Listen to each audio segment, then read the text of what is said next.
ஒரு ஊர்ல 4 நண்பர்கள் இருந்தாங்க. 4 பேரும் சோம்பேறிகள். 4 பேருக்கும் எந்த வேலையும் செய்யறதுக்கு உடம்பு வளையறதில்ல. இருந்தாலும் சோம்பேறித்தனத்துல ஒருத்தருக்கு ஒருத்தர் கொஞ்சம் வித்தியாசம் உண்டு.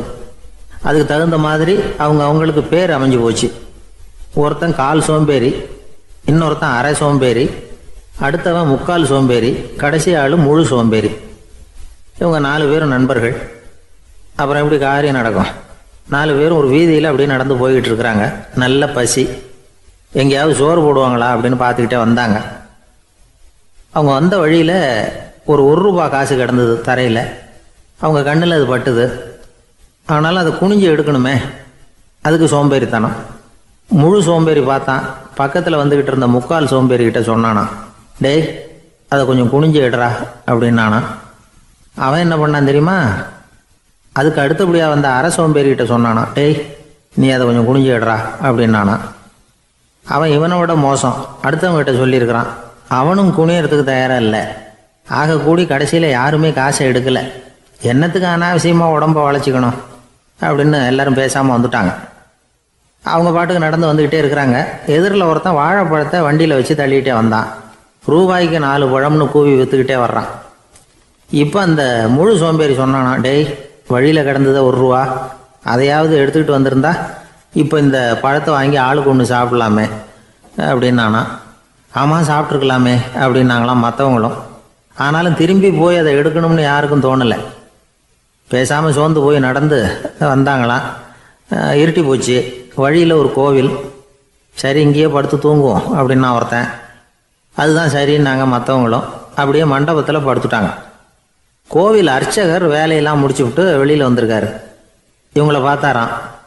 ஏன் இப்படி சோர்ந்து போய் கிடக்குறீங்க அப்படின்னு விசாரிச்சிருக்காரு.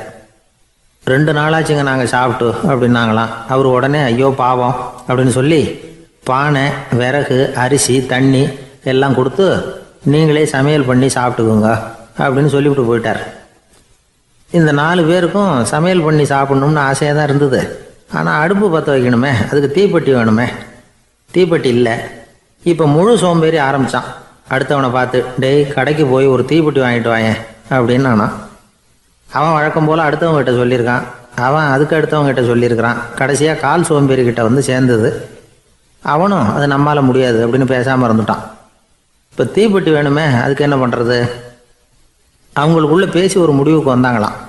அதாவது யார் முதல்ல வாயை திறந்து பேசுகிறாங்களோ அவங்க தான் தீப்பெட்டி வாங்கிறதுக்கு போகணும் அப்படின்னு. அவ்வளவுதான். உடனே 4 பேரும் வாயை கெட்டியாக மூடிக்கிட்டு படுத்துக்கிட்டாங்க. அவங்க சமையல் பண்ணி சாப்பிட்டாங்களா என்ன அப்படிங்கிறது அர்ச்சகருக்கு தெரியல. சரி பார்த்துட்டு வரலாமேன்னு வந்தார். வந்து பார்க்குறாரு, இவங்க 4 பேரும் அசையாமல் படுத்து கிடக்குறாங்க. அர்ச்சகர் பயந்துட்டார். ஒருவேளை பசி தாங்காமல் செத்து போட்டாங்களோ அப்படிங்கிற பயம், அல்லது நாம் கொடுத்த உணவுப் பொருளில் ஏதாவது விஷம் கலந்துருக்குமோ அப்படின்னும் பயந்தார். அப்படின்னா நம்ம மேலே பழி வந்துருமே அப்படின்னு நினச்சி நடுங்க ஆரம்பிச்சிட்டார். அப்புறம் அவரும் ஒரு முடிவுக்கு வந்தாராம். கோவிலுக்கு பக்கத்துலேயே ஒரு பெரிய குழி இருந்தது. அதில் ஒவ்வொருத்தரையா இழுத்துக்கிட்டு போய் போட்டார். கொஞ்சம் மண்ணை தள்ளினார். காலால் மிதித்தார். அவர் மிதித்த மிதி ஒருத்தன் அடி வயத்தில் போட்டுவிட்டுது. அவன் உடனே வலி தாங்காமல் ஐயோ அம்மான்னு அலறினான். உடனே நடந்தது என்ன தெரியுமா? மற்ற 3 பேரும் துள்ளி எழுந்திரிச்சாங்களாம். அவனை பார்த்து, நீ தாண்டா தீப்பெட்டி வாங்க போகணும், நீ தாண்டா வாங்க போகணும், நீ தான் சத்தம் போட்ட அப்படின்னு சொல்லி ஆரம்பிச்சிட்டாங்களாம். அர்ச்சகர் பார்த்தார். இது பேய் மாதிரி தெரியுதுன்னு நினச்சிக்கிட்டு ஒரே ஓட்டமாக ஓடி போட்டாராம். கிராமப்புறங்களில் இப்படி ஒரு கதையை சொல்கிறது உண்டு. சோம்பல்ங்கிறது நம்ம முன்னேற்றத்துக்கு பெரிய தடை அப்படிங்கிறத நாம் புரிஞ்சுக்கணும். அதுதான் இந்த கதை சொல்கிற நீதி. ஒரு பள்ளிக்கூடத்தில் ஒரு புதுமையான போட்டி நடந்துதான். அதாவது சோம்பேறித்தனத்துக்கு பரிசு. அதில் 2வது பரிசு யாருக்குன்னு அறிவித்தாங்க. ஒரு பையன் எழுந்திரிச்சு மெதுவாக நடந்து போய் பரிசை வாங்கிட்டான். அடுத்தது முதல் பரிசு யாருக்கு அப்படின்னு அறிவிச்சாங்களாம். அவன் கடைசி வரிசையிலேருந்து கத்தனானா, ஐயா அதையும் அந்த பையன் மூலமாகவே கொடுத்து அனுப்பி வச்சுருங்க, இங்கே வந்தது நான் வாங்கிக்கிறேன் அப்படின்னானா. என்னுடைய நண்பர் ஒருத்தர், அவருக்கு ஜாதகத்தில் நம்பிக்கை உண்டு. அவரே ஜோசியம்லாம் பார்ப்பார். என்ன சார் இந்த காலத்தில் இதையெல்லாம் நம்பிக்கிட்டு இருக்கீங்களே அப்படின்னு கேட்டால், உங்களுக்கு ஒன்றும் தெரியாது சார். இந்த உலகத்தில் ஒவ்வொருத்தரும் அவங்கவங்க செய்கிற நல்லது கெட்டதுக்கு தகுந்த பலனை அனுபவிச்சே தீரணும் பார். அது மட்டும் இல்லை, ஒருத்தன் செத்துட்டா கூட அவன் செஞ்ச பாவ புண்ணியங்கள் கூடவே போய்கிட்டு இருக்கோம் பார். அது எப்படி கூட போவோம் அப்படின்னு குதர்க்கமாக கேட்டால், அதுக்கு அவர் ஒரு கதை சொன்னார். அது ரொம்ப சுவாரஸ்யமாக இருந்தது. அது என்ன கதைன்னா, ஒரு ஊரில் ஒருத்தர் இருந்தாராம். அவர் ஜோசியம் பார்க்குறதுல ரொம்ப கெட்டிக்காரரான். ஒருத்தருடைய தலைமுடியை மட்டும் அவர்கிட்ட காட்டினா போதும், அதை மட்டும் பார்த்துட்டு அவருடைய ஜாதகத்தையே அலசி விடுவாராம். அப்பேற்பட்ட திறமை. அந்த ஆள் ஒரு சமயம் கன்னியாகுமரி கடற்கரைக்கு போயிருந்திருக்கார். அங்கே கரை ஓரமாக ஒரு மண்டை ஓடு கிடந்திருக்கு. அதை எடுத்து பார்த்துருக்கார். அந்த மண்டை ஓட்டை வச்சுக்கிட்டே அதோட ஜாதகத்தை அலசியிருக்கார். இந்த மண்டை ஓட்டுக்கு உரிய ஆசாமி வாழ்க்கையில் ரொம்ப கஷ்டப்பட்டிருக்கணும், நிறைய கஷ்டத்தை அனுபவிச்சிருக்கணும். அது தாங்க முடியாமல் தான் கடலில் விழுந்து தற்கொலை பண்ணிட்டு இருக்கான் அப்படிங்கிறத அவர் கணிச்சுட்டார். இருந்தாலும் இந்த மண்டை ஓடு இன்னமும் அனுபவிக்க வேண்டியது பாக்கி இருக்கு அப்படிங்கிறத அவர் உணர்ந்தாராம். அது சரி, ஒருத்தன் உயிரோடு இருக்கிற வரைக்கும் நல்லது கெட்டதை அனுபவிக்க முடியும், செத்ததுக்கு அப்புறமும் பாக்கி இருக்குன்னா அதை எப்படி அனுபவிக்கிறது? இந்த மண்டை ஓட்டுக்கு இன்னும் கொஞ்சம் பாக்கி இருக்குங்கிறது அவருக்கு புரிஞ்சதே தவிர அதோட அர்த்தம் என்னங்கிறது சரியாக விளங்கலை. சரி, இதை இன்னும் கொஞ்சம் விவரமாக ஆராய்ச்சி பண்ணுவோம் அப்படின்னு நினச்சிக்கிட்டு அதை தன்னுடைய வீட்டுக்கு எடுத்துகிட்டு போயிட்டார். அந்த மண்டை ஓட்டை ஒரு பெட்டியில் வச்சு பூட்டினார். தன்னுடைய தனி அறையில் அதை பத்திரமா வச்சுக்கிட்டார். தினமும் ராத்திரி ஆனதும் தன்னுடைய மனைவியை பார்த்து, நீ போய் பூஜை அறையில் தனியாக படுத்துக்க அப்படின்னு சொல்லிவிட்டு தினம் ராத்திரி 12 மணிக்கு பெட்டியை திறந்து அவர் பார்ப்பார். மண்டை ஓடு அப்படியே இருந்தது தவிர இன்னும் கொஞ்சம் பாக்கி இருக்குங்கிறதுக்கு அர்த்தம் அவருக்கு விளங்கலை. அந்த மண்டை ஓட்டுக்கு இன்னும் என்ன பாக்கி இருக்க போகுது? எப்படியோ ஒரு 10 நாள் போச்சு. அந்த வீட்டம்மாவுக்கு சந்தேகம் வந்துட்டுது. நம்ம வீட்டுக்காரரு நம்மளை தனியாக ஏன் தூங்க சொல்கிறார் அப்படிங்கிற சந்தேகம். உடனே பக்கத்து வீட்டு அம்மா கிட்ட விஷயத்தை சொல்லியிருக்கிறாங்க. அந்த அம்மா உடனே, நீ கவலைப்படாத, நான் கண்டுபிடிச்சி சொல்கிறேன் அப்படின்னு சொல்லிவிட்டாங்களாம். அன்னைக்கு ராத்திரியே ஜன்னல் வழியாக எட்டி பார்த்துருக்குறாங்க. இந்த ஆள் மண்டை ஓட்டை கையில் வச்சுக்கிட்டு அது திருப்பி திருப்பி பார்த்துக்கிட்டு இருக்கிறான். அதை பார்த்துட்டாங்க. மறுநாள் காலையில் அவரோட மனைவியை பார்த்தாங்க. ஏம்மா, உன் வீட்டுக்காரருக்கு நீ முதல் மனைவியா 2வது மனைவியா அப்படின்னு கேட்டாங்களாம். எனக்கு தெரிஞ்ச வரைக்கும் நான் ஒருத்தி தான் அவருடைய மனைவி அப்படின்னாங்களாம் அவங்க. அப்படி இல்லை, நீ அவருக்கு 2வது மனைவி. முதல் மனைவியின் மண்டை ஓட்டை தான் அவர் தினமும் ராத்திரியில் எடுத்து பார்த்துக்கிட்டு இருக்கிறார் அப்படின்னாங்க அடுத்த வீட்டு அம்மா. அப்படியா விஷயம் அப்படின்னு சொல்லிவிட்டு கணவன் வீட்டில் இல்லாத நேரமாக பார்த்து அந்த மண்டை ஓட்டை எடுத்து கொண்டாந்து ஒரு உரல்ல போட்டு உலக்கையால் குத்தி நொறுக்க ஆரம்பிச்சிட்டாங்க. வெளியில் போயிருந்த அந்த ஆள் அப்போ தான் உள்ளே நுழைஞ்சார். மண்டை ஓடு உலக்கை கிட்ட குத்து வாங்கிக்கிட்டு இருக்கு. அது அனுபவிக்க வேண்டியது இன்னும் கொஞ்சம் பாக்கி இருக்குங்கிறதுக்கு அர்த்தம் எனக்கு இப்போ தான் புரிஞ்சுது அப்படின்னாராம் அவர். இந்த கதையிலேருந்து நாம் இன்னொரு நீதியையும் புரிஞ்சுக்கணும். அதாவது நம்ம வீட்டை பற்றி நமக்கு புரியாததெல்லாம் அடுத்த வீட்டுக்கு. ஒரு ஊரில் ஒரு ஆள் இருந்தான். நிறைய பணம் சேர்த்தான். அவனுக்கு சம்பாதிக்க தெரியுமே தவிர செலவு பண்ண தெரியாது. மகா கஞ்சன். காசை கையில் எடுக்கவே மாட்டான். எடுத்தால் செலவு செய்ய வேண்டியிருக்குமே. அதனால் இப்படியே அவன் காலத்தை ஓட்டி விட்டான். வயசாயிட்டுது. அவனுடைய மனைவி ஒரு நாள் கேட்டாங்க, இவ்வளவு நாளாக நீங்கள் என்னை எங்கேயுமே அழைச்சிட்டு போனதில்லை, இப்போவாவது அழைச்சிட்டு போகக்கூடாதா அப்படின்னாங்க. எங்கே போகணும்னு சொல்லுன்னா, காசிக்கு போகணும், கங்கையில் குளிக்கணும்னாங்க. இவன் பார்த்தான், இதுக்கு ஏன் அவ்வளோ தூரம் செலவு பண்ணிட்டு போகணும், நம்ம ஊர் ஆற்றுலேயே குளிக்கலாமே, இதுவும் புண்ணிய நதி தான், இங்கே குளித்தா அங்கே குளித்த பலன் கிடைச்சிரும் அப்படின்னா. சரின்னு 2 பேரும் ஆத்தங்கரைக்கு போனாங்க. அன்னைக்கு ஏதோ விசேஷம், நிறைய கூட்டம், நிறைய பேர் குளிச்சுக்கிட்டு இருக்கிறாங்க. கரையில் சில புரோகிதர்கள் நின்றுக்கிட்டு இருக்கிறாங்க. குளிக்கிறதுக்கு முந்தி அவங்கக்கிட்ட உட்காந்தா ஏதோ மந்திரம்லாம் சொல்லுவாங்க, கொஞ்சம் காசு கொடுக்க வேண்டியிருக்கும். அதனால் இவன் என்ன பண்ணான், ஆத்தங்கரையிலேயே கொஞ்சம் தூரம் போனான். ஊரை விட்டு தள்ளி வந்துட்டான். அங்கே யாருமே இல்லை. அப்பாடான்னு சந்தோஷப்பட்டான். குளிக்கலாம்னு புறப்பட்டான். இந்த நேரம் கடவுள் பார்த்தார், இந்த கஞ்சனுக்கு ஏதாவது புத்தி போகட்டணும் அப்படின்னு நினைச்சார். உடனே ஒரு புரோகிதர் மாதிரி உருவத்தை மாற்றிக்கிட்டு அந்த ஆள் முன்னாடி வந்து நின்னார். அவனுக்கு அதிர்ச்சி. இங்கே யாருமே இருக்க மாட்டாங்கன்னு நினச்சா இங்கேயுமே ஒரு ஆள் வந்துட்டாரு, என்ன பண்ணுறதுன்னு யோசனை பண்ணான்.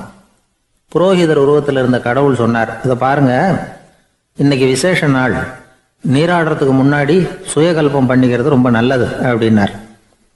என்கிட்ட பணம் எதுவும் இல்லையேன்னா. பரவாயில்ல, அப்புறமா கொடுங்க, வாங்கிக்கிறேன். ஆனால் ஒன்று, எவ்வளவு கொடுப்பீங்கிறத மட்டும் இப்போவே சொல்லி கொடுங்க அப்படின்னார். இவன் ரொம்ப யோசனை பண்ணான். ஒரு 10 பைசா தரேன் அப்படின்னா. சரின்னு ஒத்துக்கிட்டு எல்லா கிரியைகளையும் அவர் செஞ்சார். அதுக்கப்புறம் கணவனும் மனைவியும் ஆற்றுல குளிச்சாங்க. அவர் போயிட்டார். கொஞ்ச நாள் கழித்து அவன் வீட்டுக்கு வந்தார் கடனை வசூல் பண்ணுறதுக்கு. வாசலில் நின்றுக்கிட்டு இருந்த அவன் மனைவி இவரை பார்த்ததும் தயங்க ஆரம்பித்தாங்க. அந்த அம்மா கிட்ட விஷயத்த சொன்னார். அந்த அம்மா ஓடி போய் உள்ளே இருக்கிற தன்னுடைய கணவர்கிட்ட சொன்னாங்க.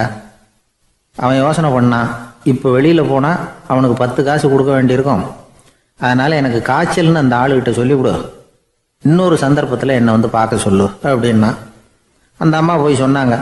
அப்படிங்களா, அப்படின்னா அவரை நான் உடனே போய் பார்க்கணுமே அப்படின்னு உள்ளே நுழைய ஆரம்பித்தார். அவங்க மறுபடியும் இருங்க தான் வரேன்னு சொல்லிவிட்டு உள்ள ஓடி விஷயத்த சொன்னாங்க. இது எதுடா வம்பா போச்சு அப்படின்னு பார்த்தான். மனைவியை கிட்டத்தில் கூப்பிட்டான். இதோ பாரு, ஜன்னி கண்டு நான் இறந்து போயிட்டதா சொல்லிவிடு அப்படின்னா சொன்னாங்க. புரோகிதர் பார்த்தார். அப்படின்னா ஒரு வழியாக இருந்து அவருடைய இறுதி சடங்குகளையும் நானே முடிச்சுட்டு போயிடுறேன் அப்படின்னார். உள்ளே இருந்தவன் யோசனை பண்ணான், அந்த ஆள் என்னை விடமாட்டான் போல இருக்கு, அதனால் ஒரு சவப்பெட்டியில் என்னை வச்சு தூக்கிக்கிட்டு மயானத்துக்கு போங்க பார்த்துக்கலாம் அப்படின்னா. புரோகிதரும் விடுற மாதிரி இல்லை, கூடவே நடந்து போயிட்டு இருக்கிறார். அங்கே இறக்கி சடங்குகளை முடிச்சுட்டு தீ வைக்கிற நேரம் பொட்டிக்குள்ளே இருந்த நம்ம ஆள் அலறி அடிச்சுட்டு வெளியில் ஓடி வந்தான். புரோகிதர் உருவத்தில் இருந்த கடவுள் சிரிச்சார், தன்னுடைய சுய உருவத்தை காட்டினார். அதுக்கப்புறம் அவனை கூப்பிட்டு, இதை பாருப்பா, ஏன் இப்படி அல்லாடுற, ஏதாவது வர வேணும்னா கேள் தரேன் அப்படின்னார். அவன் யோசனை பண்ணான். பகவானே, ஒரே ஒரு வரம் தான் உங்ககிட்ட கேட்கணும்னா. என்ன வேணும் கேளுன்னார். அந்த 10 பைசா தட்சணையை தள்ளுபடி பண்ணா போதும் அப்படின்னா. கடவுளும் சரின்னு சொல்லிட்டு போயிட்டார். இப்படி ஒரு கதையை சுவாமி சிவானந்தர் சொல்லியிருக்கிறார். செல்வந்தர்கள் பல பேர் இப்படித்தான் இருக்கிறாங்க. தாங்களும் அனுபவிக்க மாட்டாங்க, அடுத்தவங்களுக்கும் கொடுக்க மாட்டாங்க. இது மாதிரியான கஞ்சர்களுக்கு இந்த உலகம் இல்லை, அந்த உலகம் இல்லைங்கிறார் அவர். இந்த கதையில கடவுள் கடன் வசூலுக்கு வந்தது மாதிரி நம்ம ஊர் ஆள் ஒருத்தன் இன்னொருத்தர்கிட்ட 10 பைசா கடன் கொடுத்துட்டான். திருப்பி வாங்கறதுக்கு நடையா நடக்கிறான். கடைசியா கேட்டான், நீ எப்பதான் கடனை திருப்பி தரப்போற, அதை முடிவா சொல்லுன்னா. வர்ற வியாழக்கிழமை கண்டிப்பா கொடுத்துருவேன் அப்படின்னானா அவன். அன்னைக்கு நான் ஊர்ல இருக்க மாட்டேனே அப்படின்னானா இவன். அதனால என்ன, நானும் தான் அன்னைக்கு ஊர்ல இருக்க மாட்டேன் அப்படின்னானா. ஒரு ஊர்ல ஒரு இளைஞன் இருந்தான். ஒரு நாள் அவன் ஒரு குருவை தேடிட்டு புறப்பட்டான். ஊரை விட்டு வெளியில் போனான். போகிற வழியில் ஒரு காடு. அந்த காட்டில் ஒரு மரத்தடியில் ஒரு பெரியவர் உட்காந்துருக்கிறார்.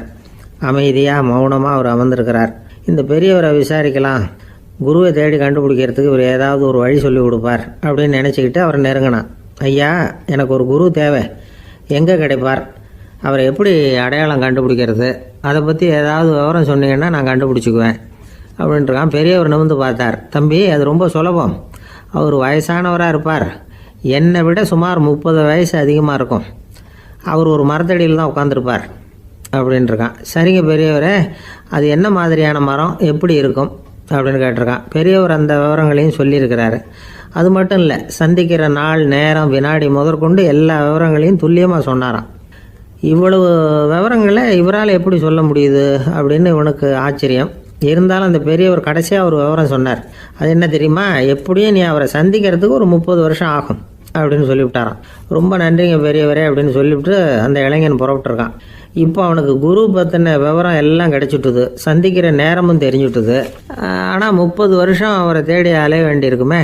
அவன் தேட ஆரம்பித்தான். காடு மலை எல்லாம் சுற்றி அலைஞ்சான். பல வருஷங்கள் தேடினான். அழுத்து போயிட்டான். கடைசியில் அவனுக்கும் வயசாகிட்டுது. கடைசியில் தன்னுடைய சொந்த ஊருக்கே திரும்பி போயிட்டு இருந்தான். அங்கே ஒரு மரத்தடியில் அவன் தேடிக்கிட்டு இருந்த குருநாதர் கிடைச்சார். யார் அவருன்னா, 30 வருஷத்துக்கு முன்னாடி வழி சொல்லி கொடுத்தாருல அதே பெரியவர். அவருக்கு இப்போ 30 வயசு அதிகமாக இருந்தது. அதே மரம். அன்னைக்கு பெரியவர் சொன்ன அடையாளம் இப்போ பொருத்தமாக இருந்தது. இப்போ அந்த பெரியவர் சொன்னார், சரியாக வந்து சேர்ந்துட்டேன், வா, உனக்காக தான் நான் இவ்வளவு காலமும் காத்துக்கிட்டு இருந்தேன் அப்படின்னாரான். என்ன சொல்கிறீங்கன்றிருக்கான். 30 வருஷத்துக்கு முன்னாடி என்கிட்ட வந்தியே, அப்போவே என் காலம் வந்து முடிஞ்சு போயிருந்தது. அப்போவே என்ன உனக்கு அடையாளம் தெரியல, அதனால் இவ்வளவு காலம் உனக்காக காத்துட்டு இருக்கும்படி ஆயிட்டுது அப்படின்னாராம். ஐயா, அப்போவே நீங்கள் சொல்லியிருக்கலாமே, இதுதான் 30 வருஷம் கழித்து நீ சந்திக்க போகிற இடம், நான் தான் உன்னுடைய குரு அப்படின்னு சொல்லியிருக்கலாமே அப்படின்ட்டுருக்கான். அந்த பெரியவர் சிரிச்சுக்கிட்டே இதுக்கு பதில் சொன்னாராம்.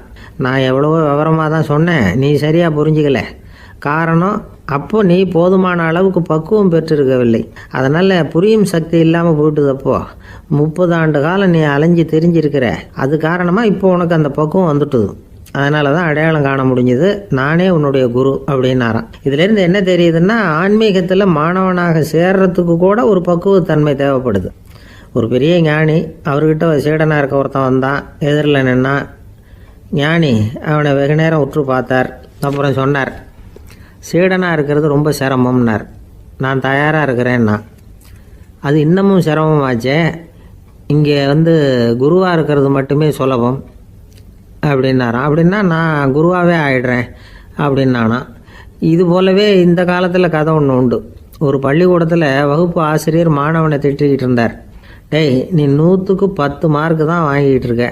இவ்வளவு மோசமாக நீ படித்தா கடைசியில் மாடு மேய்க்கிறது கூட லாய்க்கு இல்லாதவனா ஆகிடுவேன். அதுக்கப்புறம் என்ன செய்ய போகிறேன் அப்படின்னாராம். பையன் தலையை சொரிஞ்சிக்கிட்டே சொன்னானா, சார் அப்படின்னா ஒன்று செய்கிறேன் அப்படின்னானா. இவர் கேட்டிருக்கார், என்ன செய்ய போகிறேன்னு. வேற என்ன சார், உங்களை மாதிரி ஒரு ஆசிரியர் ஆகிடுறேன் அப்படின்னானா. காசியில் இருக்கிற கடவுள் காசி விஸ்வநாதர், அங்கே இருக்கிற தேவி காசி விசாலாட்சி. இவங்க 2 பேரும் ஒரு நாள் பேசிக்கிட்டு இருந்தப்போ கடவுள் சொன்னார், இந்த மனிதர்களை நாம் ரொம்பவும் நம்பிக்கையோடு தான் படைச்சிருக்கிறோம். இருந்தாலும் அவங்களுக்கு தான் நம்பிக்கை இல்லை, எதுலேயும் ஒரு உண்மையான நம்பிக்கை இல்லாமல் வாழ்ந்துக்கிட்டு இருக்கிறாங்க அப்படின்னார். என்ன அப்படி சொல்கிறீங்க? அதை பாருங்கள், எவ்வளவு பேர் காசியை தேடிட்டு கங்கையில் குளிச்சுக்கிட்டு இருக்கிறாங்க. அவங்களெலாம் நம்பிக்கை இல்லைன்னா இவ்வளவு தூரம் தேடிட்டு இங்கே குளிப்பாங்களா அப்படின்னு நாங்கள் தேவி. சரி, அதை சோதித்து பார்க்கலாம் அப்படின்னு 2 பேரும் முடிவு பண்ணிக்கிட்டாங்க. உடனே ஒரு திட்டம் போட்டாங்க. அது எப்படின்னா, நாம் 2 பேருமே பக்தர்கள் மாதிரி உருவத்தை மாற்றிக்கிட்டு கங்கை கரைக்கு போக வேண்டியது. நான் கங்கையில் இறங்கி குளிக்கிறேன். கொஞ்ச நேரத்தில் சுழலில் மாட்டிக்கிட்டது மாதிரி நடிக்கிறேன். நீ உடனே கரையிலிருந்து சத்தம் போடும், என்னோடய வீட்டுக்காரரை யாராவது காப்பாற்றுங்களேன்னு சத்தம் போடும். அதோடு இன்னொன்று சொல்லு, யாராவது ஒரு புண்ணிய ஆத்மா அவர்கிட்ட போய் அவருடைய முடியை பிடிச்சி இழுக்கணும்.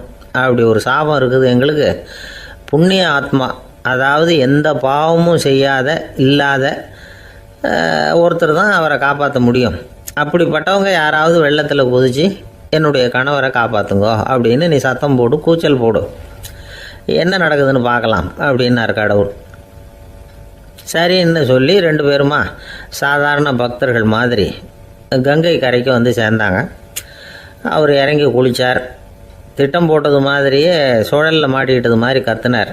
கரையில் இருந்த அந்த அம்மா, ஐயோ என் கணவரை காப்பாற்றுங்களேன், யாராவது காப்பாற்றுங்களேன்னு கத்துனாங்க. பல பேர் ஓடி வந்தாங்க. உடனே இவங்க, பாவம் இல்லாத புண்ணிய ஆத்மா ஒருத்தரால் தான் என்னுடைய கணவர் காப்பாற்றப்படணுங்கிறது விதி, அப்படி ஒரு சாபம் இருக்குது, அதனால் புண்ணிய ஆத்மா யாராவது அவர்கிட்ட போய் அவர் முடியை பிடிச்சி தூக்குனா அவரை காப்பாற்றி விடலாம் அப்படின்னாங்க.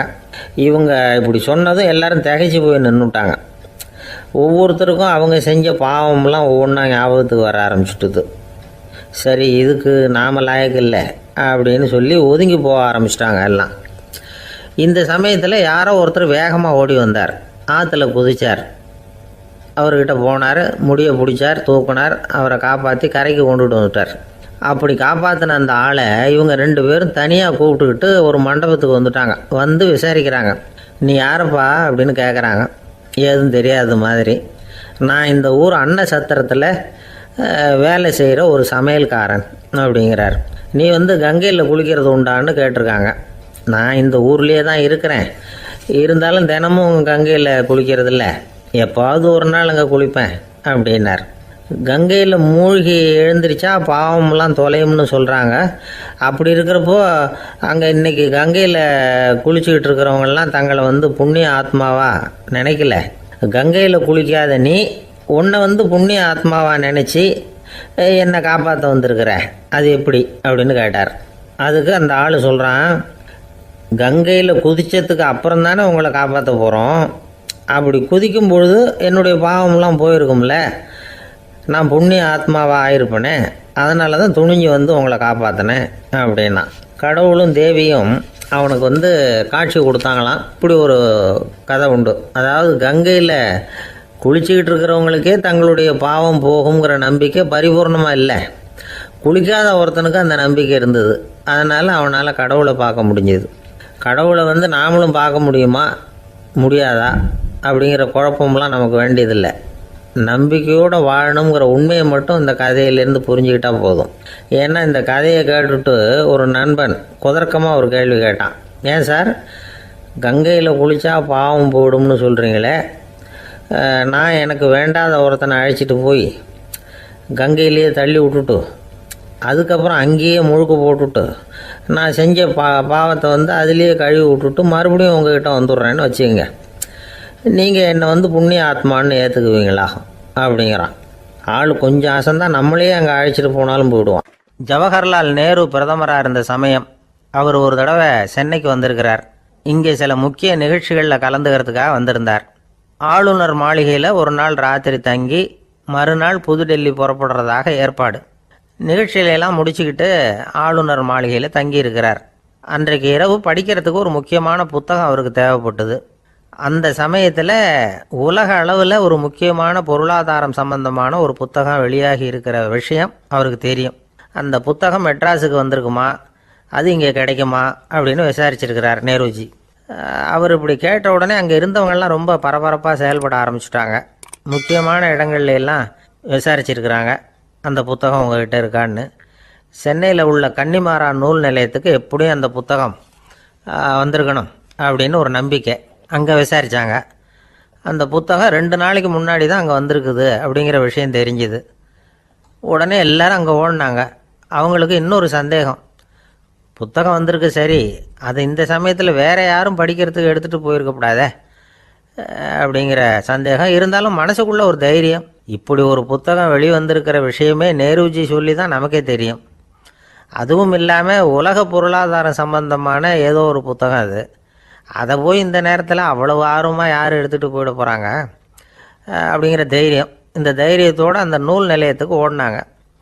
புத்தகத்தை தேடினா அது கிடைக்கல, யாரோ எடுத்துகிட்டு போயிருக்கிறாங்க. நேருவுக்கு மட்டுமே தெரிஞ்சிருந்த அந்த புத்தகம் பற்றின விஷயம் சென்னையில் வேற ஒருத்தருக்கும் தெரிஞ்சிருக்குது. உடனே எல்லாரும் பரபரப்பாக அதுக்குன்னு இருக்கிற ரிஜிஸ்டர் இருக்குல்ல, பதிவேடு, அதை புரட்டி பார்க்குறாங்க யார் எடுத்துகிட்டு போகிறாங்கன்னு தெரிஞ்சுக்கிறதுக்காக. எடுத்துகிட்டு போனவங்க அதில் கையெழுத்து போட்டிருப்பாங்கல்ல, அதை பார்த்து யாருன்னு தெரிஞ்சுக்கலாம் அப்படிங்கிறதுக்காக தான் அதை புரட்டுறாங்க. அதோ அந்த புத்தகத்தோட பேர் பக்கத்தில் அதை எடுத்துக்கிட்டு போனவங்க கையெழுத்து உத்து பார்க்குறாங்க எல்லாரும். அதில் போட்டிருக்குது பேர் CN அண்ணாதுரை அப்படின்னு எழுதியிருந்தது. அவர் தான் பேரறிஞர் அண்ணா. நேரு படிக்க விரும்பின ஒரு புத்தகத்தை அதே நேரம் படிக்க விரும்பின இன்னொரு தலைவர் இவர். படிக்கிறதுல அவருக்கு இருந்த ஆர்வத்தை நாம் தெரிஞ்சுக்கணும்னா அதுக்கு எவ்வளவோ சம்பவங்கள் இருக்குது. கடைசி காலத்தில் அவர் அடையாறு மருத்துவமனையில் படுத்திருக்கிறார். அவருக்கு ஒரு முக்கியமான அறுவை சிகிச்சை செய்ய வேண்டியிருக்குது அவசரமாக. அமெரிக்காவிலேருந்து டாக்டர் மில்லர் வந்திருக்கிறார். அவர்கிட்ட கேட்குறார், டாக்டர் நாளைக்கே அறுவை சிகிச்சை செய்ய போகிறீங்களா அப்படின்னு. ஆமாங்கிறார் டாக்டர் மில்லர். நாளைக்கு மறுநாள் செஞ்சுக்கிறேனே அப்படின்னாரான் அண்ணா. ஏன் ஏதாவது நாள் பார்க்குறீங்களான்னு கேட்டிருக்கார். இல்லை, ஒரு புத்தகத்தை படிச்சுக்கிட்டு இருக்கிறேன், அதை நாளைக்குள்ளே முடிச்சிருவேன், அதுக்கப்புறம் நான் இறந்தாலும் கவலை இல்லை அப்படின்னாரான் இவர். அவர் தான் அறிஞர் அண்ணா. சங்ககால நூல்கள்லேருந்து சமீபத்தில் வந்த நூல்கள் வரைக்கும் எல்லாம் அவர் படிச்சிருக்கிறார். ஒரு திருமண விழாவில் அவர் பேசும்பொழுது சொன்ன விஷயம் இது. சங்க காலத்தில் காதலியை மணக்க விரும்புகிறவனுக்கு அவனுடைய தந்தை வீர சோதனைகள்லாம் வைப்பார். போய் புலிப்பல் கொண்டுக்கிட்டு வா, அப்போ தான் என் பொண்ணை கொடுப்பேன் அப்படின்னு சொல்லுவார். காதலன் உடனே காட்டுக்கு போவான், ஒரு புலியை கொன்று அதனுடைய பல்லை கொண்டுக்கிட்டு வருவான். அதை வீர பதக்கத்தில் பதிச்சு அவனுக்கு மாமனார் சூட்டுவார் கல்யாண சமயத்தில். இப்போலாம் காதலன் கிட்ட அப்படி சொல்ல முடியாது. இப்போலாம் காதலன் கிட்ட காட்டுக்கு போய் புலிப்பல் கொண்டுக்கிட்டு வான்னு யாராவது சொன்னால் புலி தான் மாப்பிள்ளையாக வந்து சேரும் அப்படின்னார். ஒரு விவசாயி விதைக்கிறதுக்காக வயல்வெளி பக்கம் போகிறார். விதைகளை அள்ளி வீசினார். அப்போ என்ன ஆச்சுன்னா, சில விதைகள் பாதை ஓரத்தில் விழுந்தது, சில விதைகள் முள் செடிகள் மண்டி இருந்த புதருக்கு இடையில் விழுந்தது, சில விதைகள் நல்ல நிலத்தில் விழுந்தது. பாதை ஓரத்தில் விழுந்த விதை என்ன ஆச்சுன்னா, அதெல்லாம் பறவைகள் கண்ணில் போட்டுவிட்டுது. உடனே உட்காந்து கொத்தி தின்னுட்டு போட்டுது. அதிகமாக மண் இல்லாத பாறை பகுதியில் விழுந்த விதையெல்லாம் லேசாக வேர் விட்டு முளைக்க ஆரம்பிச்சிது. அதுக்கப்புறம் வேர் கீழேயும் ஆழமாக போக முடியல, மேலேயும் சூரிய வெப்பம் அதிகம் தாங்க முடியல, எல்லாம் காஞ்சி கருகி போட்டுது. புதர் பகுதியில் சில விதைகள் விழுந்தது இல்லையா, முள் செடிகள் காடாக மண்டி போயிருந்தது. அதனால் முளைச்சி வர்ற செடிக்கு நெருக்கடி அதிகமாக போட்டுது, சரியாக வளர முடியல, விளைச்சலும் சரியாக இல்லை.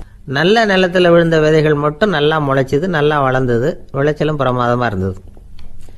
இந்த கதையை சொல்லிவிட்டு கேட்க செவியுள்ளோர் கேட்கட்டும் அப்படிங்கிறார் இயேசு பெருமான். ஆமாம், இயேசு கடலில் நின்ற படகு ஒன்றில் உட்காந்துருக்கிறார். கடற்கரையில் ஏராளமான மக்கள் உட்காந்துருக்கிறாங்க. அந்த சமயத்தில் தான் இயேசு ஓமைகள் மூலமாக மக்களுக்கு பல உண்மைகளை சொல்லிகிட்டு இருக்கிறார். மக்கள் அந்த கதையை கேட்டுட்டு ஒன்றும் புரியாமல் முழிக்கிறாங்க. அதை கவனித்த இயேசு அந்த ஓமையை விளக்க ஆரம்பித்தார். இதில் அந்த விதைக்கிறவர் தான் இறைவன். அவருடைய வார்த்தைகளை விதைக்கிறார். அந்த வார்த்தைகளை கேட்கிற மக்கள் அந்த விழுந்த விதைகள் மாதிரி 4 வகையானவர்கள். சில பேர் பாதை ஓரத்தில் விழுந்த விதைகள் மாதிரி. இறைவன் வார்த்தைகளை அவங்க கேட்குறாங்க, ஆனால் தீய எண்ணங்கள் செய்கைகள் மூலமாக விதைக்கப்பட்ட வார்த்தைகள் அழிஞ்சு போடுது. இறைவன் வார்த்தைகளை கேட்ட உடனே மகிழ்ந்து போய் உடனே சில பேர் அதை ஏற்றுக்கிறாங்க. இவங்கெல்லாம் அந்த பாறை பகுதியில் விழுந்த விதைகள் மாதிரி. அதனால் இவங்கெல்லாம் வேறு இல்லாதவங்க. கொஞ்ச காலத்துக்கு இறை வார்த்தைகளுக்கு கீழ்ப்படிந்து நடப்பாங்க. அதனால் ஏதாவது இடைஞ்சல் ஏற்பட்டால் உடனே தடுமாறுவாங்க. தங்கள்கிட்ட இருக்கிற நல்ல பண்புகளை விட்டுட்டு பாவ வழிகளுக்கு போயிடுவாங்க. முள் செடிகளுக்கு இடையில் விழுந்த விதைகள் மாதிரி உள்ளவங்க யாருன்னா, இவங்களுக்கு உலக கவலை உண்டு, செல்வத்தின் மீது மயக்கம் உடையவர்கள். உலக ஆசைகள் இவங்களுக்குள்ளே பூந்துடுறதுனால அங்கே இருக்கிற நல்ல பண்புகள் மறைஞ்சு போயிடுது. அதனால் அவங்களும் உபயோகம் இல்லாதவங்களாக ஆயிடுறாங்க. நல்ல மனிதர்கள் நல்ல நிலத்தில் விழுந்த விதைகளுக்கு ஒப்பானவர்கள். இவங்க இறை வார்த்தையை கேட்குறாங்க, அதை ஏற்றுக்கிறாங்க, அவங்களும் நல்லபடியாக வாழுறாங்க, அடுத்தவங்களுக்கும் உபயோகமாக இருப்பாங்க. இதுதான் இயேசு சொன்ன விளக்கம். நல்ல வார்த்தைகளை கேளுங்கள், நல்ல வார்த்தைகளை ஏற்றுக்கொள்ளுங்கள், அடுத்தவங்களுக்கு உபயோகமாக இருங்க. இதுதான் பெரியவங்கள்லாம் நமக்கு சொல்லுகிற உபதேசம். ஒரு அப்பா தன்னுடைய மகனுக்கு உபதேசம் பண்ணார். இதை பாருப்பா, நல்ல வார்த்தைகளை கேட்கணும், எப்போதுமே மகன் அப்பா பேச்சை கேட்கறது நல்லது அப்படின்னாராம். நீ ஏதாவது ஒரு தப்பு பண்ணால் என் தலையில் ஒரு முடி நரைச்சி வெள்ளையாக போடும்பா, நீ செய்கிற ஒவ்வொரு தப்புக்கும் என் தலையில் ஒவ்வொரு முடி வெள்ளையாயிடும் அப்படின்னாராம். பையன் யோசித்தான், அப்பா இப்போ தான் எனக்கு புரியுது, தாத்தாவோட தலைமுடி பூராவும் வெள்ளையாக இருக்கிறதுக்கு என்ன காரணம்ங்கிறது எனக்கு இப்போ தான் புரியுது அப்படின்னானா. ஒரு ராஜா இருந்தார். நாடு பூராவும் நிறைய மரங்களை நட்டு வளர்க்கணுங்கிறது அவரோட ஆசை. தானே அதுக்கு முன்மாதிரியாக இருக்கணும்னு நினைச்சார். அரண்மனையை சுற்றி மரங்களை நட்டு வளர்த்தார். இதை பார்த்துட்டு ஜனங்களும் அவங்கவுங்க வீட்டை சுற்றி மரக்கன்றுகளை நட்டு வளர்த்தாங்க. கொஞ்ச காலத்தில் ஊர் பூரா பசுமையாக மாறிச்சு. எல்லாருக்கும் சந்தோஷமாக இருந்தது. இது ஒரு பக்கம் இருக்கட்டும். இப்போ நான் சொல்ல போகிற கதை வேற. அதாவது, அந்த ராஜா ஒரு நாள் தன்னுடைய அரண்மனையை சுற்றி இருக்கிற விதவிதமான மரங்களை எல்லாம் போய் பார்த்தார். எப்படி இருக்கிறீங்க அப்படின்னு ஒவ்வொரு மரத்துக்கிட்டையும் விசாரிச்சாராம். எந்த மரமும் சந்தோஷமாக இருக்கிறதா தெரியல. அது அதுக்கும் மனசில் ஒரு குறை. முதல்ல ஆலமரத்துக்கிட்ட போனார். அது சொல்லிச்சு, மண்ணா, நான் நல்லா பெருசாக வளர்ந்துருக்கிறேன், அடர்த்தியாக இருக்கிறேன், கிளையெல்லாம் 4 பக்கமும் நல்லா படர்ந்து தான் இருக்குது, இருந்தாலும் எந்த பிரயோஜனமும் இருக்கிறதா தெரியல எனக்கு. என்னுடைய பழம்லாம் ரொம்ப சின்னதாக இருக்குது, என் கண்ணுக்கு சரியாக புறப்பட மாட்டேங்குது. நான் இருக்கிற சைஸுக்கு என்னுடைய கிளையில் இருக்கிற பழம்லாம் எவ்வளவு பெருசாக இருக்கணும், அது இத்தினூண்டு இருக்கிறது எனக்கு பெரிய அவமானமாக இருக்குது. இப்படி இங்கே நின்றுக்கிட்டு இருக்கிறதே ரொம்ப கூச்சமாக இருக்குது. ஒரு நல்ல புயல் வந்ததுன்னா பேசாமல் சாஞ்சு விடலாமான்னு பார்க்குறேன் அப்படின்னு புலம்புது ஆலமரம். சரி இருக்கட்டும்னு நினச்சிக்கிட்டு ராஜா அடுத்தபடியாக ஒரு அத்தி மரத்துக்கிட்ட போனார். அதுவும் புலம்ப ஆரம்பிச்சுட்டுது. நான் கூட பெரிய மரம் தான், இல்லை இலையெல்லாம் அழகாக தான் இருக்குது, பழம் அழகாக இருக்குது, இருந்தாலும் உள்ள விஷயம் இல்லையே, அத்தி பழத்தை புட்டு பார்த்தா அத்தனையும் சொத்தை அப்படின்னு பழமொழியே உண்டாயிட்டுதே, இப்படி ஒரு கெட்ட பேரோடு நான் இருக்கணுமா அப்படின்னு புலம்புது அது. சரி இது இருக்கட்டும் அப்படின்னு சொல்லி அடுத்தபடியாக வேப்ப மரத்துக்கிட்ட போனார். அது தன்னுடைய வேதனையை வெளியிட்டது. எனக்கு எவ்வளவோ மருத்துவ குணங்கள்லாம் இருக்கிறதா சொல்லிக்கிறாங்க, இருந்தாலும் என்ன பிரயோஜனம், என்னுடைய பழத்தை மனிதர்கள் யாரும் விரும்பி சாப்பிட்றது இல்லையே அப்படின்னுது. ராஜா அடுத்தாப்புல இருந்து ஒரு பனை மரத்துக்கிட்ட போனார். நான் நல்லா உயரமாக தான் வளர்ந்துருக்கிறேன், மற்ற மரங்கள்லாம் என்னை அண்ணாந்து தான் பார்க்கணும், இருந்தாலும் என்கிட்ட நிழலுக்காக யாரும் ஒதுங்கிறது இல்லையே அப்படின்னுது. என்ன இது, எல்லா மரமும் இப்படி திருப்தி இல்லாமல் இருந்துகிட்டு இருக்குதே அப்படின்னு நினச்சிக்கிட்டே ராஜா அடுத்தபடியாக அங்கே இருந்த ஒரு பைன் மரத்துக்கிட்ட போனார். அழகாக உயரமாக பசுமையாக தான் இருந்தது, ஆனால் பழமோ பூவோ கிடையாது. அதை நினச்சி அது வருத்தப்பட்டுக்கிட்டு இருக்குது. ஓக் மரம் அது ஒன்று நின்றுட்டு இருந்தது. அது என்ன சொல்லிச்சுன்னா, இலையுதிர் காலத்தில் என் மேலே இருக்கிற எல்லா இலைகளும் உதிர்ந்து போடுது, முடி கொட்டின மனிதர்கள் மாதிரி மொட்டையாக நான் நிற்க வேண்டி இருக்குது, என்ன வாழ்க்கை இது அப்படின்னு சொல்லி அழுத்துக்கிட்டது. சரி, புளிய மரம் என்ன சொல்லுது பார்ப்போம்னு அதுகிட்ட போனா, என்னுடைய நிழலில் யாருமே தங்க மாட்டாங்க, உடம்புக்கு சூடுன்னு ஒதுங்கி போயிடுவாங்க. அடிமரத்தை பார்த்தீங்கன்னா பட்டையெல்லாம் உறிஞ்சி பார்க்கறதுக்கே கேவலமாக இருப்பேன் அப்படின்னுது அது. முருங்கை மரம் என்ன சொல்லிச்சு தெரியுமா? என்னுடைய இலை காயெல்லாம் சாப்பிட்றவங்களுக்கு சத்து கொடுக்கறது வாசம் தான், ஆனால் என் உடம்புல சத்தே கிடையாது. கொஞ்சம் வேகமாக காற்று அடிச்சதுன்னா முறிஞ்சி விழுந்துடுறேன். என்ன வாழ்க்கை இது அப்படின்னு சொல்லி அது வருத்தப்பட்டது. ராஜா யோசனை பண்ணார். என்ன இது, மரங்கள் பூமியின் வரங்கள்னு சொல்கிறோம். மழை பெய்யறதுக்கு அதுதான் காரணம். பூமி செழிப்பாக இருக்கிறதுக்கும் அதுதான் காரணம். வீடு கட்டுறதுக்கு மரம், நாற்காலி செய்ய உபயோகப்படுத்துறதுக்கும் அதுதான் உபயோகப்படுது. மனுஷனுக்கு வேண்டிய ஆகாரங்களையும் கொடுக்குது. இப்படிலாம் இருந்தும் எல்லா மரமும் நிம்மதி இல்லாமல் இருந்துகிட்டு இருக்குதே அப்படின்னு நினைச்சார். அப்போ அங்கே இருந்த ஒரு மகிழ மரம் அவர் கண்ணில் பட்டுது. அந்த மரம் மட்டும் கொஞ்சம் நிம்மதியாக மகிழ்ச்சியாக இருக்கிறது மாதிரி தெரிஞ்சுது. உடனே ராஜா அதுகிட்ட போனார். உனக்கு மனசில் எதுவும் குறை இல்லையான்னு கேட்டார். இல்லை, நான் சந்தோஷமாக தான் இருக்கேன்னு அந்த மகிழ மரம். அப்படியான்னு ஆச்சரியமாக கேட்டார் ராஜா. ஆமாம் மன்னா, இந்த இடத்துல நீங்கள் ஒரு முருங்கை மரத்தையோ வேப்ப மரத்தையோ கூட நட்டிருக்கலாம். ஆனால் இந்த இடத்துல நடுறதுக்கு என்ன தேர்ந்தெடுத்துருக்குறீங்க, அதுவே எனக்கு பெருமை, அதுவே எனக்கு திருப்தி அப்படின்னு தான் மகிழ மரம். மகிழ மரம் சாதாரணமாக தான் இருக்கும். இளம் மஞ்சள் நிறத்தில் பூக்கள், அது காய்ந்தும் மனம் வீசும்.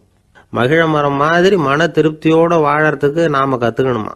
நாம் இந்த உலகத்தில் ஒரு நாயாவோ நரியாவோ கூட பிறந்திருக்கலாம். மனுஷனாக பிறந்திருக்கிறோம், அதுவே பெருமை தானே. இந்த நிறைவு தான் மகிழ்ச்சியின் ரகசியம். ஒரு பையன் அப்பா கிட்ட போய், அப்பா, நீங்கள் இந்த உலகத்தில் ஒரு மனுஷனாக பிறந்தது என்னோட அதிர்ஷ்டம் நானா. ஏண்டா அப்படி சொல்கிறேன்னு இருக்கார் அப்பா. நீங்கள் ஒரு கரடியாக பிறந்திருந்தா இந்நேரம் நானும் ஒரு கரடி குட்டியாக தானே இருந்திருப்பேன் அப்படின்னு நானா பையன். துருக்மேனியாவில் அஷ்காபாத் அப்படின்னு ஒரு நகரத்தில் ஒரு புவியியல் விஞ்ஞானி இருந்தார். அவர் ஒரு நாய்க்குட்டி வளர்த்தார். ஒரு நாள் முன்னிரவு நேரம் ஒரு மேஜைக்கு முன்னாடி உட்காந்து அந்த விஞ்ஞானி ஏதோ கணக்கு போட்டுக்கிட்டு இருக்கிறார். அவருக்கு ஒரு சின்ன பெண் குழந்தை, அது தொட்டிலில் தூங்கிட்டு இருக்குது. அந்த நாய்க்குட்டியும் ஒரு மூலையில் படுத்து அது பாட்டுக்கு தூங்கிட்டு இருந்தது. ஒரே அமைதி. அந்த நேரத்தில் திடீர்னு அந்த நாய்க்குட்டி துள்ளி எழுந்திரிச்சது. நேராக குழந்தைகிட்ட ஓடிச்சு.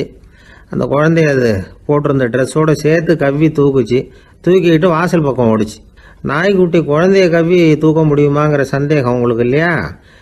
நீங்கள் நம்ம ஊர் நாய்க்குட்டியவே பார்த்து பழக்கப்பட்டிருக்கீங்க, அதனால் நம்புறதுக்கு சிரமமாக இருக்கும். அந்த ஊர்ல எல்லாம் அது ரொம்ப ஸ்ட்ராங்காக இருக்கும், ஒரு ஏதோ கண்ணுக்குட்டி மாதிரி இருக்கும். விஞ்ஞானி அதை பார்த்துட்டார். உடனே அந்த நாய்க்கு வெறி பிடிச்சிட்டுதுன்னு முடிவு பண்ணிட்டு தன்னோட கை துப்பாக்கி எடுத்துக்கிட்டு ஓடி வந்தார். அவர் வெளியில் நாய்க்குட்டி எங்கே அப்படின்னு பார்த்து தேடுறார். அந்த நேரத்தில் அந்த வீடு இடிஞ்சு விழுது. காரணம் பூமி அதிர்ச்சி. இப்படி பூமி அதிர்ச்சி உண்டாக போகுதுங்கிறது அந்த நாய்க்குட்டிக்கு முன்னாடியே தெரிஞ்சு போச்சு. அதுதான் குழந்தைய தூக்கிட்டு வெளியில் ஓடி வந்திருக்குது. அது மூலமாக அந்த குடும்பத்தையே காப்பாற்றிருக்குது அந்த நாய்க்குட்டி.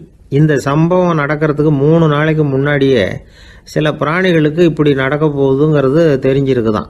ஆமாம், அந்த நகரத்தில் 3 நாளைக்கு முன்னாடியே பாம்பு, பல்லி இதெல்லாம் அது தங்கியிருந்த வலையை விட்டு வெளியில் ஓடி வந்துட்டுது. அதே மாதிரி அங்கே இருந்த புறாவெல்லாம் பறந்து போயிடுச்சான். இதே மாதிரி யுகோஸ்லோவியாவில் கூட ஒரு நகரம், அங்கே ஒரு நாள் ராத்திரி ஒரு மிருக காட்சி சாலையில் திடீர்னு ஒரு பெரிய கலவரம், கூச்சல், குழப்பம். அங்கே இருந்த கழுதை, புலி, யானை, பறவை எல்லாம் கண்ணாபின்னான்னு கத்த ஆரம்பிச்சுட்டுது. நேர் யானை அதுக்குன்னு போட்டிருந்த தடுப்பையே தாண்டி குதிச்சு வெளியில் வந்துட்டு தான். மறுநாள் தான் எல்லாருக்கும் விஷயம் புரிஞ்சுது. அடுத்த நாள் காலையில் அங்கே பூமி அதிர்ச்சி உண்டாயிட்டுது. இப்போ பாருங்க, அதாவது மனுஷனை போய் தீர்க்க தரிசி அது இதுன்னு சொல்லிட்டு இருக்கிறோம். இவனை விட அது பரவாயில்லைன்னு தோணுது. அதாவது மிருகங்கள் ஒன்று நடக்க போகுதுங்கிறத முன்னாடியே புரிஞ்சுக்குதே. சரி, இதெல்லாம் எப்படி அது முன்கூட்டி புரிஞ்சுக்குது? அதுதான் படைப்பு ரகசியம். அதை கண்டுபிடிக்கிறதுக்கு தான் மனுஷன் ஆராய்ச்சி பண்ணிகிட்டு இருக்கிறான். விஞ்ஞானிகளோட ஆராய்ச்சியெல்லாம் ஒரு பக்கம் இருக்கட்டும், வீட்டுக்குள்ளேயே சில ஆராய்ச்சி பண்ணி பாருங்களேன். இப்போ சில யோசனை சொல்லி அதை சோதனை பண்ணி பாருங்க அப்படின்னு ஒருத்தர் சொன்னாராம். அதாவது இப்போ மழை வருமா வராதா அப்படின்னு தெரிஞ்சுக்கணுமா, உடனே ஒரு பூனைக்குட்டி பின்னாடியே மெதுவாக போய் அது என்ன செய்யுதுன்னு கவனித்து பார்க்கணும். பூனைக்குட்டி தன்னோட பாதத்தினால சுகத்தில் அப்படி கீறிக்கிட்டு இருக்கும். அப்படி கீறினா கண்டிப்பாக மழை வரும். சில சமயம் பூனைக்குட்டி அப்படி மல்லாந்து படுத்துக்கிட்டு பாதத்தை உயர தூக்கும், அப்படியும் எப்படியும் புரளும். இப்படி செஞ்சதுன்னா அன்னைக்கும் மழை இருக்காது. அதனால் முன்னாடி இருந்தது மழை வர்றதுக்கு அறிகுறி, இது மழை இல்லைங்கிறதுக்கு அறிகுறி. பறவைகள், பிராணிகள் இதுகளோட நடவடிக்கைகளை பார்த்துட்டு அதையெல்லாம் அடிப்படையாக வச்சு தான் காலநிலையை கண்டுபிடிக்கிற கருவிகளை கண்டுபிடிச்சிருக்கிறாங்க. வாத்து இருக்குல்ல, சில சமயம் தன்னோட அழகை தன்னோட இறகுகளில் அப்படியே புதைச்சிக்கும். அப்படி செஞ்சால் குளிர்காலம் வரப்போகுதுன்னு அர்த்தம். பருவநிலை குளிராக மாறப்போகுதுங்கிறதுக்கு இதுதான் அறிகுறி. சிட்டுக்குருவி இருக்குதுல்ல, அதெல்லாம் புழுதியில் உழுந்து புரளும், சிறகுகளை படபடன்னு அடிச்சுக்கும். அப்படி செஞ்சால் மழை வரப்போகுதுன்னு அர்த்தம். ஒன்று மட்டும் நாம் நல்லா தெரிஞ்சுக்கணும். இயற்கையின் சீற்றம்னு சொல்கிறோம் இல்லையா, இயற்கை ஏன் நம்ம மேலே கோவப்படுது? இயற்கையை நாம் அனுசரித்து போகிறதில்ல, அதனால் கோவப்படுது. காடுகளை அழிக்கக்கூடாது, விலங்குகளை கொல்லக்கூடாது, இயற்கை ஏற்படுத்தி வச்சிருக்கிற சமநிலையை கெடுக்கக்கூடாது. அதை புரிஞ்சுக்கிட்டு வாழ்ந்தோம்னா பூமியும் நடுங்காது, நாமளும் நடுங்க வேண்டிய அவசியம் இருக்காது. ஒருத்தர் இருந்தார், சாராய கடைக்கு போனாராம், நிறைய சாப்பிட்டார். அப்புறம் சொன்னார், இது ரொம்ப அற்புதமான சரக்கு போல் இருக்குது, உள்ளே போன உடனே இந்த பூமியே நடுங்கிறது மாதிரி இருக்குது எனக்கு அப்படின்னாராம். இதுக்கு கடைக்காரர் சொல்லியிருக்கார், நீங்கள் சாப்பிட்டது வெறும் பச்சை தண்ணி தாங்க, இப்போ ஏற்பட்டிருக்கிறது நிஜம் பூமி அதிர்ச்சி அப்படின்னாராம். பக்தின்னு சொல்கிறோம் இல்லையா, அது 3 வகைப்படும் அப்படிங்கிறார் ஒரு பெரியவர். அது என்ன 3 வகைன்னா, தெய்வ பக்தி, அடியார்கள் பக்தி, குரு பக்தி. அடியார் பக்தியை விட தெய்வ பக்தியை விட குரு பக்தி தான் ரொம்பவும் சிறந்ததுங்கிறார் அவர். தெய்வத்துக்கிட்ட செஞ்ச பாவம் குருநாதர்கிட்ட தீர்ந்துருமா, குருநாதர்கிட்ட செஞ்ச பாவம் தெய்வத்துக்கிட்ட போனாலும் தீராதான். இப்படி பெரியவங்களாம் சொல்லி வச்சிருக்கிறாங்க. ஒரு காடு, அங்கே அயோத தௌமியர் அப்படின்னு ஒரு தபோதனர், அவர் பல மாணவர்களை ஒன்றா சேர்த்து ஒரு குருகுலம் நடத்திக்கிட்டு இருக்கிறார். பல தரப்பட்டவங்க பல திறப்பட்டவங்க மாணவர்கள் அதில் சேர்ந்து படிச்சுக்கிட்டு இருக்கிறாங்க. பாஞ்சால ராஜகுமாரன் ஒருத்தனும் அந்த குருகுலத்தில் சேர்ந்து படிச்சுக்கிட்டு இருக்கிறான். அவன் பேர் ஆருணி. பெரிய இடத்து புள்ள, இருந்தாலும் படுப்பில் ரொம்ப கெட்டிக்காரனாக இருந்தான். அவன் தான் அங்கே முதல் மாணவன்.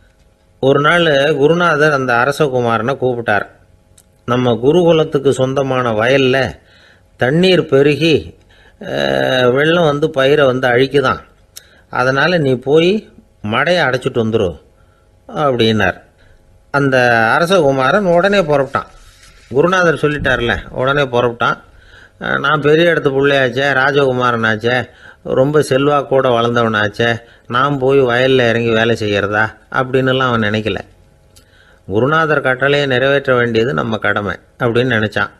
உடனே ஒரு மண்வெட்டியை தூக்கி தோளில் வச்சுக்கிட்டு புறப்பட்டு போயிட்டான். வயலுக்கு போனான். பார்த்தான், தண்ணி கரையை உடச்சிக்கிட்டு வயலுக்குள்ளே ஏகமாக பாஞ்சிக்கிட்டு இருக்குது. இவன் மண்வெட்டியால் களிமண்ணை புல்லோடு சேர்த்து புல் பத்த மாதிரி வெட்டி வெட்டி போட்டான். இருந்தாலும் மடையை அடைக்க முடியல. தண்ணி அதை மீறி வந்துக்கிட்டே இருக்குது.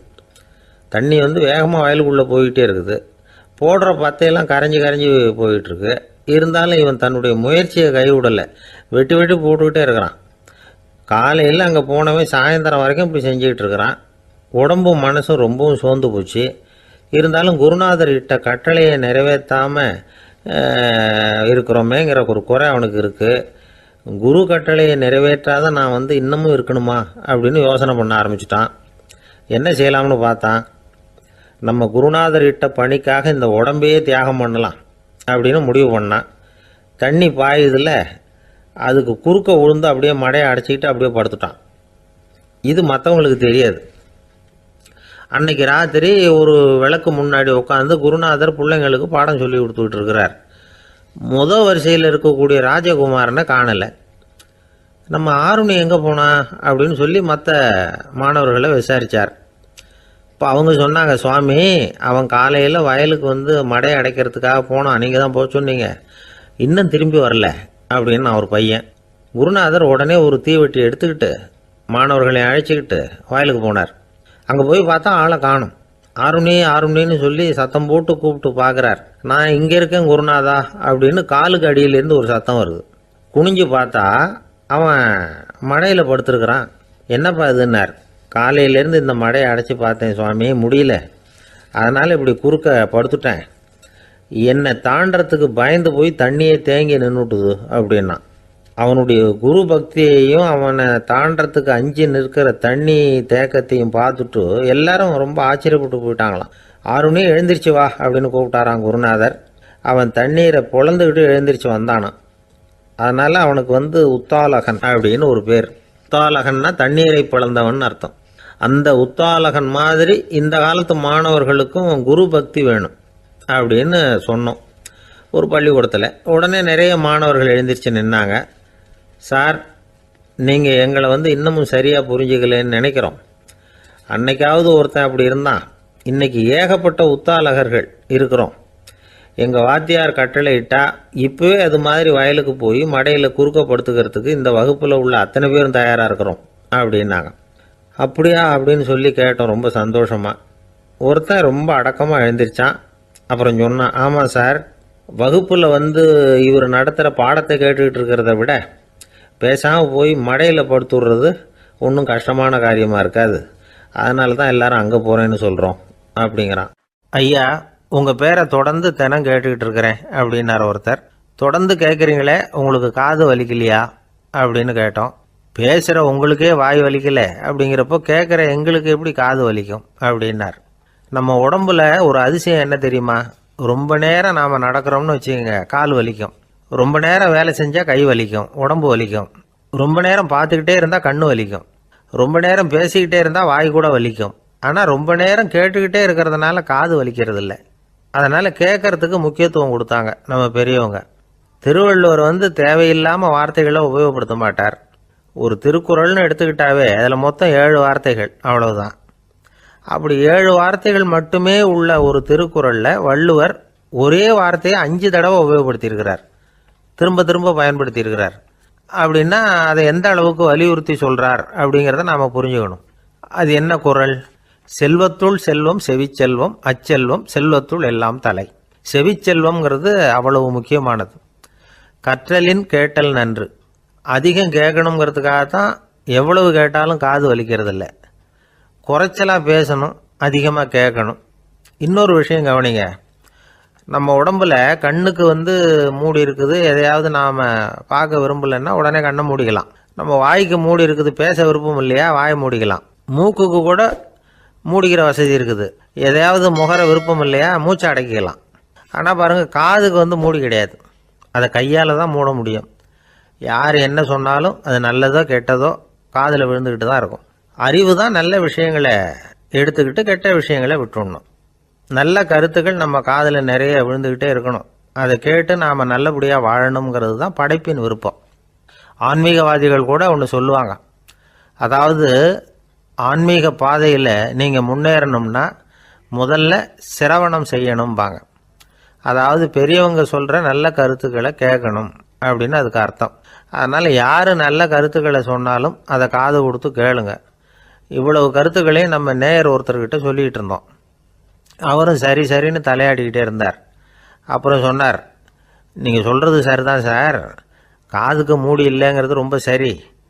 அதனால தான் உங்கள் தகவல் கூட நாங்கள் விரும்புகிறோமோ இல்லையோ தினம் காதில் விழுந்துக்கிட்டு இருக்குது அப்படின்னார். எங்களுக்கு ரொம்ப பெருமையாக இருந்தது. அப்படியா அப்படின்னோம்.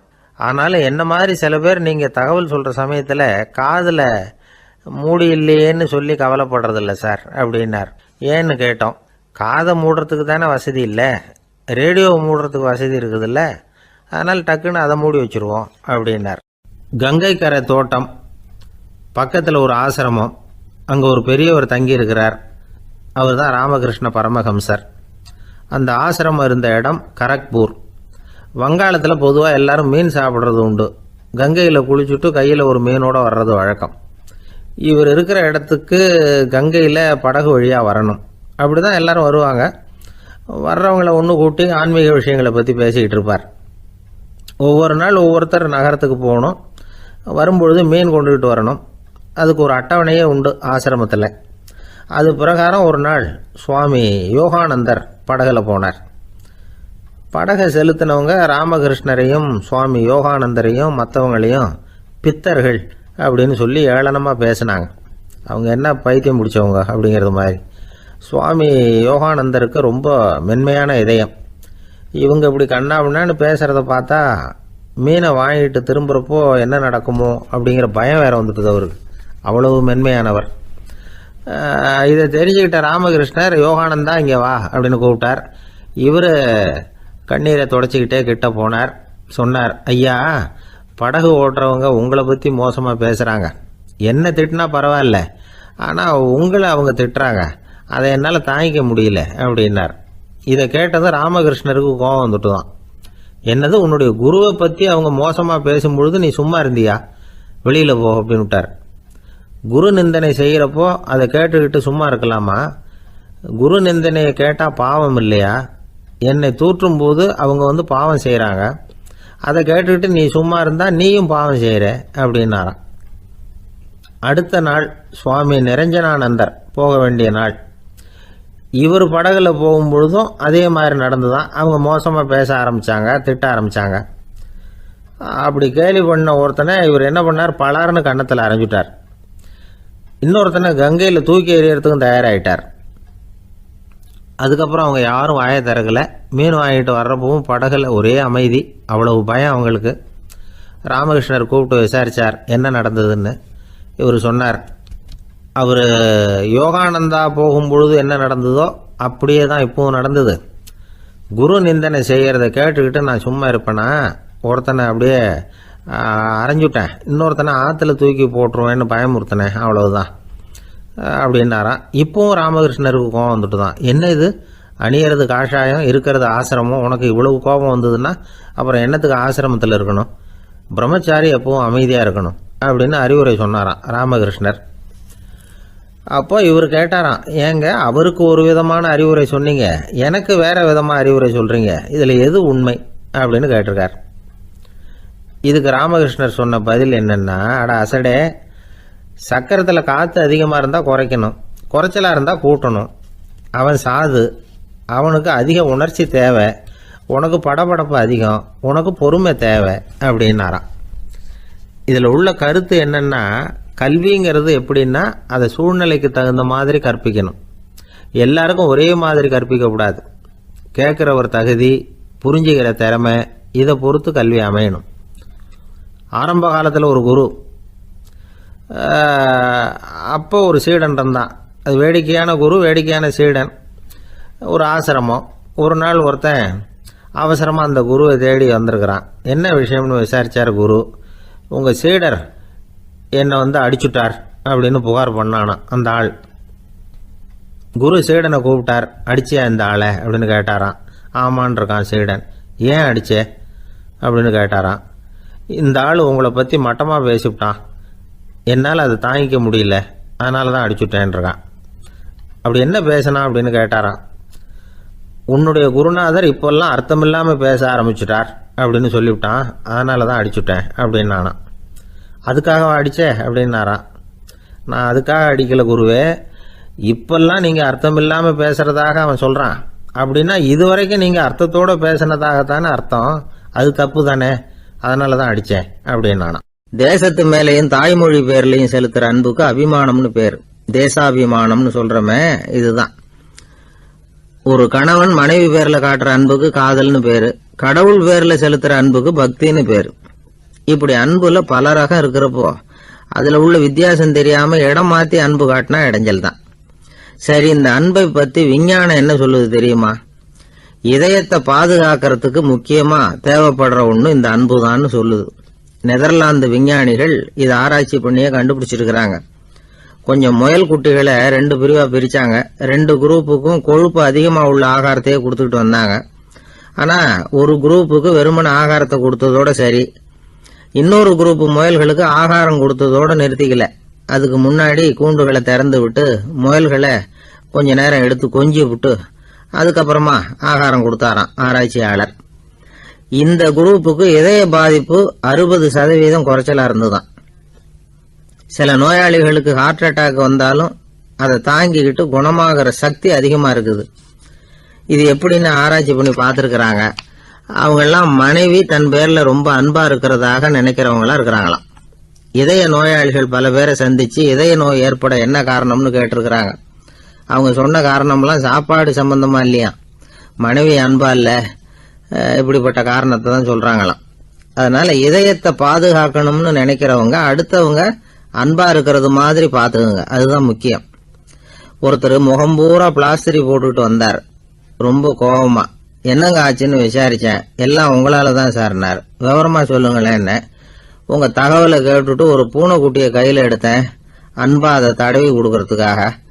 ஆனா அது முந்திக்கிட்டது, அது என் முகத்தை தடவி கொடுத்துட்டுது, முகம் பூரா நகை கீறல், அதுதான் இப்படி அப்படின்னார். ஒருத்தர் ரொம்ப அவசரமா போயிட்டு இருந்தார். எங்க சார் போறீங்கன்னு கேட்டோம். எனக்கு வேண்டியப்பட்ட ஒருத்தருக்கு குழந்தை பிறந்திருக்கிறதாக செய்தி வந்திருக்கு, அதுதான் ஆஸ்பத்திரிக்கு போயிட்டு இருக்கேன், பார்த்துட்டு வரலாம்னு அப்படின்னார். அப்படின்னா கொஞ்சம் இப்படி உட்காருங்க அப்படின்னோம். சில விவரமெல்லாம் சொல்கிறேன் கேட்டுக்கிட்டு போங்க அப்படின்னோம். உட்காந்தார். அப்புறம் சொல்ல ஆரம்பித்தோம். புதுசாக பிறந்திருக்கிற ஒரு குழந்தைய பார்க்க போகிறதுன்னா அது சாதாரண விஷயம் இல்லை. அதில் ரொம்பவும் கவனமாக நடந்துக்கணும்.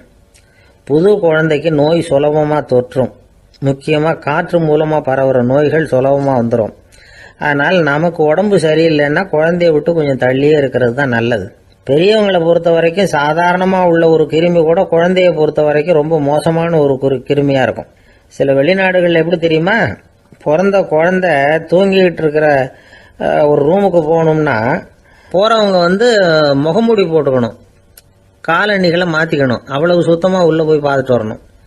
பொதுவாக சில ஆஸ்பத்திரிகளில் பார்த்தீங்கன்னா பார்வையாளர்கள் நேரத்தில் விசிட்டிங் ஹவர்ஸ் தாயை விட்டு குழந்தைய தனியாக பிரித்து வச்சுருவாங்க. எதுக்குன்னு நினைக்கிறீங்க? அந்த நேரம் பல பேர் வருவாங்க போவாங்க. அவங்க கை கால் சுத்தமாக இருக்காது. சுத்தம் இல்லாத கைகள் மூலமாக கிருமிகள் பரவும். சுத்தம் இல்லாத கைன்னா மண்ணு தூசி படிஞ்சிருக்கிற கை மட்டும் தான் அர்த்தம் இல்லை. சாலையில் கையை வீசிக்கிட்டு நடந்து வர்றீங்க, குழந்தைய பொறுத்த வரைக்கும் அது கூட சுத்தம் இல்லாத கை தான். தாயை தவிர மற்றவங்க குழந்தைய தூக்காமல் பார்த்துக்கிறது நல்லது. தாய் கூட அளவோட கொஞ்சிறதோட நிறுத்திக்கணும். புதுசாக ஒரு குழந்தைய பெற்றிருக்கிற பொண்ணுகிட்ட மற்ற தாய்மார்கள் ஏதாவது சொல்லிக்கிட்டே இருப்பாங்க. குழந்தைய அப்படி வளர்க்கணும் இப்படி வளர்க்கணும் அப்படின்னு ஏதாவது அட்வைஸ் பண்ணிக்கிட்டே இருப்பாங்க. இப்படி ஓவராக அறிவுரை பண்ணுறது அந்த பொண்ணை குழப்பி விட்டுரும். அதனால் அப்படிலாம் பண்ணக்கூடாது. அந்த பெண்ணே ஏதாவது கேட்டால் கூட டாக்டர் சொல்ல வேண்டிய விவரங்களை எல்லாம் நாமே சொல்லிக்கிட்டு இருக்கக்கூடாது. புதுசாக பிறந்திருக்கிற குழந்தைய மட்டும்தான் இப்படி பார்க்கணும்னு இல்லை. ஒரு நோயாளி குழந்தைய பார்க்க போகிறதுனா கூட ரொம்ப எச்சரிக்கையாக தான் நடந்துக்கணும். ஒரு தின்பண்டமோ விளையாட்டு சாமானோ அந்த குழந்தைக்கு நாம் வாங்கிட்டு போகிறதா வச்சுக்குவோம். அதை நேராக கொண்டுகிட்டு போய் அந்த குழந்தைகிட்டே கொடுக்கக்கூடாது. அதோட அப்பா அம்மா கிட்ட ரகசியமாக கொடுக்கலாம். அவங்க முடிவு பண்ணட்டும் குழந்தைகிட்ட அதை கொடுக்கலாமா வேண்டாமாங்கிறத. அவங்களுக்கு தான் தெரியும் அதோட மனசும் உடம்பும். உங்கள் அக்கறையை காட்டுறதா நினச்சிக்கிட்டு குழந்தை வாயில் எதையும் கொண்டுட்டு போய் போடாதீங்க. போகிறப்போ உங்கள் வீட்டு குழந்தையும் அழைச்சிட்டு போகாதீங்க. இது நோயை வாங்கிட்டு வந்துடும், அல்லது புதுசாக ஒரு நோயை அதுகிட்ட கொடுத்துட்டு வந்துடும். என்னதான் உங்களுக்கு பழக்கமான குழந்தையா இருந்தால் கூட அதுக்கு விருப்பம் இல்லைன்னா பேசக்கூடாது. அங்கே போய் அவங்க பள்ளிக்கூடத்தை ஞாபகப்படுத்திட்டு இருக்கக்கூடாது. நோயில் இருக்கிறப்ப ஸ்கூலை பற்றி பேச அது விரும்பாது. ஆஸ்பத்திரியை விட்டு வெளியில் புறப்படுறப்போ குழந்தைகிட்ட சொல்லணும்னு அவசியம் இல்லை. அதோட அப்பா அம்மா கிட்ட சொல்லிவிட்டு புறப்பட்டா போதும். குழந்தை கோபிச்சிக்காது. சமூக சம்பிரதாயத்தை பற்றி அது கவலைப்படுறதில்லை. இப்படி எல்லா விவரமும் நம்ம எதிரில் உட்காந்துருந்தவங்க கிட்ட சொல்லி முடித்தோம். ரொம்ப நன்றி சார் அப்படின்னு சொல்லிவிட்டு அவர் புறப்பட்டார். குழந்தைங்க கொஞ்சம் வளர்கிற வரைக்கும் தான் நாம் எச்சரிக்கையாக இருக்கணும்னு இல்லை, வளர்ந்த பிறகு இன்னும் எச்சரிக்கையாக இருக்கணும். ஒரு பையன் பள்ளிக்கூடத்துலேருந்து திரும்பி வீட்டுக்கு வந்தான். முகம் பூரா நகத்தால் கீறி இருந்தது. அப்பா பார்த்து பயந்துட்டார். யாருடா உன்னை இப்படி பண்ணது அப்படின்னார். என் கூட படிக்கிற இன்னொரு பையன்னா. நாளைக்கு உன் கூட பள்ளிக்கூடத்துக்கு வர்றேன், நீ எனக்கு அவனை அடையாளம் காட்ட முடியுமான்னார். அது ரொம்ப சுலபம் நான் பையன்.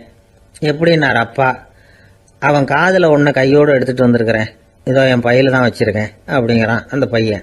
அள்ள அள்ள குறையாதது அட்சய பாத்திரம், அது நமக்கு தெரியும், கேள்விப்பட்டிருக்கிறோம். ஆனால் போட போட நிரம்பாத ஒரு பாத்திரம் உண்டு. அது என்ன தெரியுமா? நம்மளில் பல பேர்கிட்ட அந்த பாத்திரம் உண்டு. அதுதான் பேராசை அப்படிங்கிற பாத்திரம். அதை நிறைவு செய்யவே முடியாது.